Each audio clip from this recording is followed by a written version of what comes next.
So ayun guys, ganito talaga po yung kapag mahirap, walang pinipili kahit ano. Kasi ganito talaga yung mga mahirap magtatrabaho dito sa palayan. At nandito nga pala po ako nagtatrabaho dito para may pangbili ng pong mga sa project at sa baon ko rin. Nagtatrabaho po ako dito. Dito po tayo sa palayan. Ayan po mga kapobre. Ang dami ko pa pong tatrabahuhin. Diyan po sa mga nakikita nyo mga basog, nandyan po yun. Tawag po kasi dito sa may basog. Yan. Ayan po, lilinisan ko pa po yan sa may batong yan. Lilinis ko po ako dyan. Yan mga kapobre. Kahit na mainit pong init, initis ko lang po. Dyan muna mga kapobre. Bay muna po sa inyo. Pahinga muna po ako kasi napagod na po ako.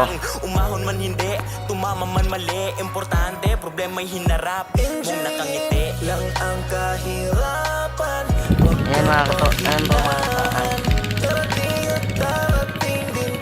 Ito po tayo ngayon. Napapahinga po ako. Ayan. Ayan po yung kasama ko. Ayun o. Ayan.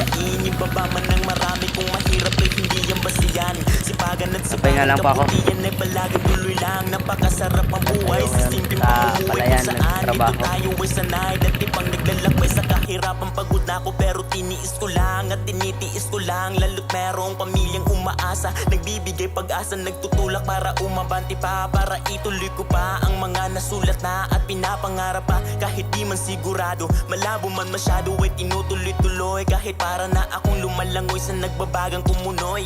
Hirap pag iwasan proseso, i-enjoyin mo lang at laging tatandaan, di ka nag-iisa, palagi siyang nandyan. Enjoyin lang ang kahirapan, wag kang panghinaan.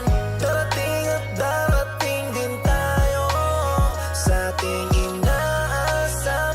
Tuloy lang, Panginoon ay di tayo iiwanan. Magtiwala ka lang ang kahirapan, wag kang panghinaan. Darating at darating din tayo sa ating inaasam. Tuloy lang, Panginoon ay di tayo iiwanan.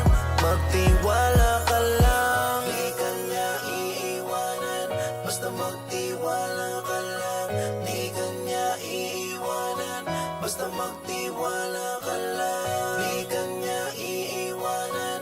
Basta magtiwala ka lang, di ka niya iiwanan. Basta magtiwala